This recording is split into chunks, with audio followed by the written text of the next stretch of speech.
Friends, I am Sanjay Shirke sir and you are watching my YouTube channel. In this video, we are going to learn Maths Part 2, Lesson 1st, Similarity, Samrupta. First question, first example, practice at 1.1. Base of a triangle is 9 and height is 5. Base of another triangle is 10 and height is 6. Find the ratio of areas of these triangles. Now let base, height and area of first triangle be B1, H1 and A1. पहिल्या त्रिकोणाचा पाया B1, उंची H1 आणि क्षेत्रफळ area A1 मानू. त्याच प्रकारे let base, height and area of second triangle be B2, H2 and A2.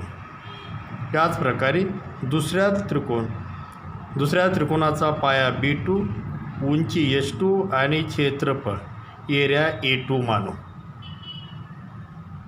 आता इथं जी गिवन जो डाटा दिलेला आहे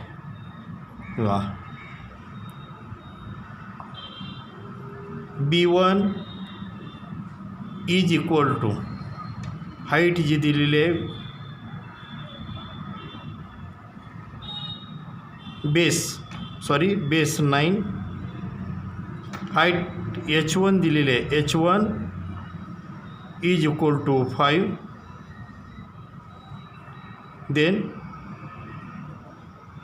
B2 is equal to base दुसऱ्या त्रिकोणाचा पाया 10 आणि height H2 is equal to 6. The ratio of the areas of two triangles is equal to the ratio of product of their bases and corresponding height. या गुणधर्मानुसार A1 upon A2 is equal to B1 into H1 upon B2 into H2. आता ह्या value इथं आपण घालू. पहिल्या त्रिकोणाचा जो काय पाया आहे 9 आणि उंची जी आहे 5. सेकंड दुसरा ट्रायंगल जो आहे पाया 10, बेस 10 आणि हाईट 6. आता इथं लोएस्ट टर्म होतो 5 1 5 2 10, 6 9.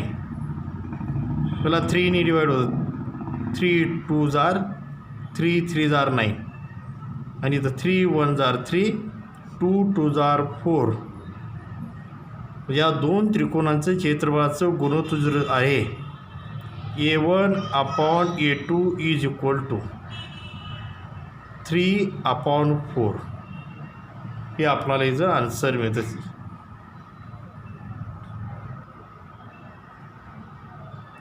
Second example, in figure BC perpendicular AB, AD perpendicular AB, BC is equal to 4, AD is equal to 8. Then find area of triangle ABC upon area of triangle ADB. या दोन त्रिकोणांच्या क्षेत्रफळांचं गुणोत्तर आपल्याला शोधायचं आहे. आता इथं BC is equal to 4, AD is equal to 8. हे काय गिवन दिलेलं आहे पक्ष. आता दोन्ही त्रिकोणांचं या ठिकाणी क्षेत्रफळ आपण जे आहे area of triangle ABC upon area of triangle ADB. या दोन्ही त्रिकोणांच्या क्षेत्रफळांची गुणोत्तर त्यांच्या संगत पायांच्या गुणाकाराच्या गुणोत्तरा इतकं असते. त्याप्रमाणे इथे लिहू आता base into height upon base into height. Triangle ABCचा बेस आहे AB into height BC. Triangle ADBचा बेस येत आहे AB आणि हाईट AD. आता हे दोन्ही हे जे दोन ट्रायंगल जे आहेत त्या दोन्हीचा बेस इक्वल आहे AB या ठिकाणी कट होईल. राहिलं BC अपॉन AD म्हणजे triangles with equal base.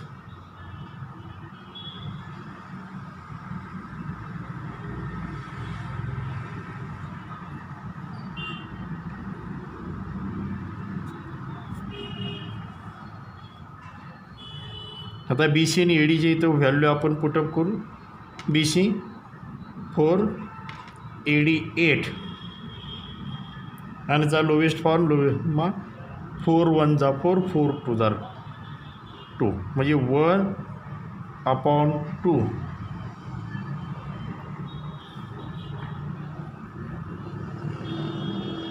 Area of triangle ABC upon area of triangle ADB. या दोन्ही त्रिकोणांच्या क्षेत्रफळाचं गुणोत्तर जे आहे 1/2 एकास 2 हे आलेलं आहे. आणि हे जे दोन त्रिकोण आहेत त्या त्रिकोणामध्ये हा AB जो बेस आहे ट्रायंगल्स हॅविंग इक्वल बेस. जर दोन त्रिकोणांचा जर पाया जर समान जर असेल तर त्यांच्यात क्षेत्रफळांचं गुणोत्तर हे त्यांच्या संगत उंचीच्या गुणोत्तरा इतकं असतं.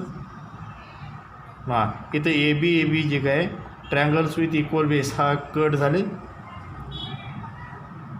BC अपॉन AD त्यांची उंची घेतली त्याची व्हॅल्यू 4/8 ही पुटअप इथे केली आणि त्याचं लोवेस्ट टर्म 1/2 म्हणजे या दोन त्रिकोणांचं क्षेत्रफळाचं गुणोत्तर जे आहे म्हणजे एरिया ऑफ ट्रायंगल ABC आणि area of triangle ADB is equal to 1/2. Third example in the following figure segment PS perpendicular segment RQ, segment QT perpendicular segment PR, and if RQ is equal to 6, PS is equal to 6 and PR is equal to 12, then find the QT. आता ही QT जर आपण इथं पाहिली QT it is height of A triangle RQP. किंवा जेव्हा आपण पाया PR घेतो बेस जेव्हा आपण PR घेईन तेव्हा उंची या आपणाला TQ मिळेल आणि जेव्हा आपण पाया RQ घेऊ तेव्हा उंची इथं PS. म्हणजे या एकाच त्रिकोणाचे जर पाया वेगळा घेतला तर त्यासंबंधित उंची पण इथं वेगळी येईल घ्यावी लागेल. म्हणजे RQ पाया घेतला असता उंची PS घ्यावी लागेल आणि RP पाया घेतला असता उंची TQ आणि आपणाला इथं उंची काढायची. आता इथं दिलेला जो काही डाटा जो आहे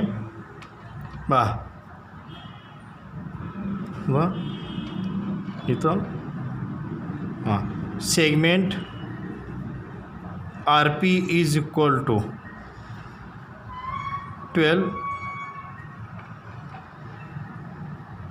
segment RQ is equal to 6, PS is equal to 6,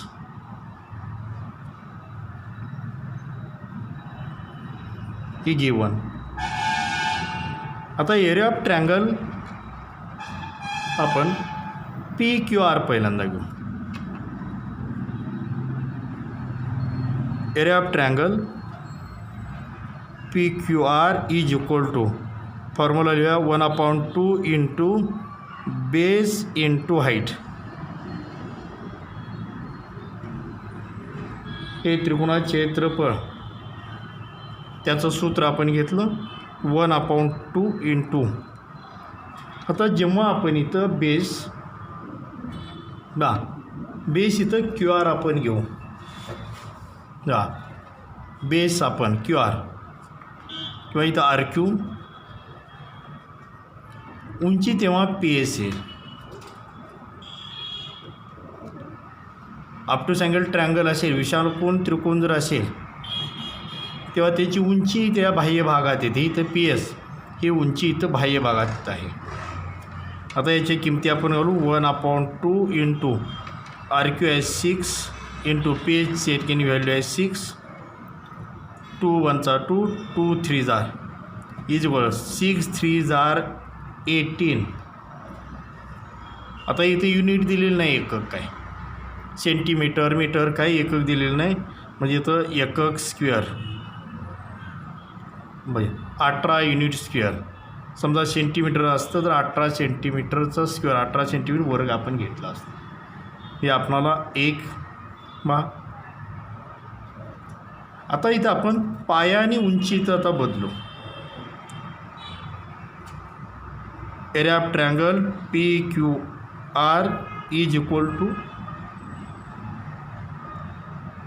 हा जो काय फॉर्म्युला जो आहे 1/2 बेस इंटू हाईट. यामध्येच एकेनी व्हॅल्यू घालू 1/2 इंटू. इथं आपण बेस जो आर क्यू घेतलेला होता.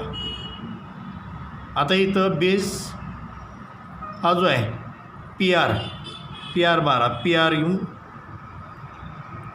आणि त्याची उंची जी येते संगत टी क्यू 1/2 पी आरची व्हॅल्यू आहे 12 इंटू टी क्यू आपल्याला फाईंड करायचं आहे. Is equal 2 1 2 2 6 12. म्हणजे आपल्याला इथं 6 इंटू टी क्यू 2. म्हणजे दोन्ही जी आहेत एकाच त्रिकोणाची क्षेत्रफळी जी आहेत. Area of triangle P Q R 6 into T Q. Area of triangle P Q R 18 unit square. आणि आता 1 आणि 2 वरून आपणाला फ्रॉम 1 and 2 आपल्याला जे मिळतो फ्रॉम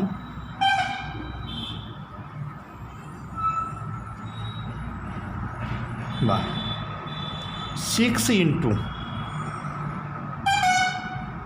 6 गुणिले टी क्यू बरोबर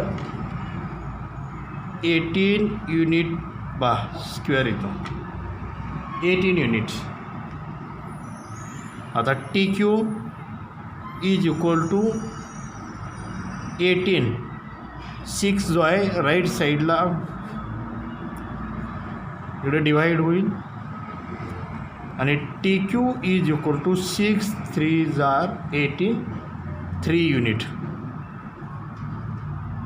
म्हणजे आपल्याला आन्सर जे मिळते तर टी क्यू या त्रिकोणाची जी काही उंची जी आहे आन्सर त्रिकोणाची उंची जी आहे T Q is equal to 3 unit.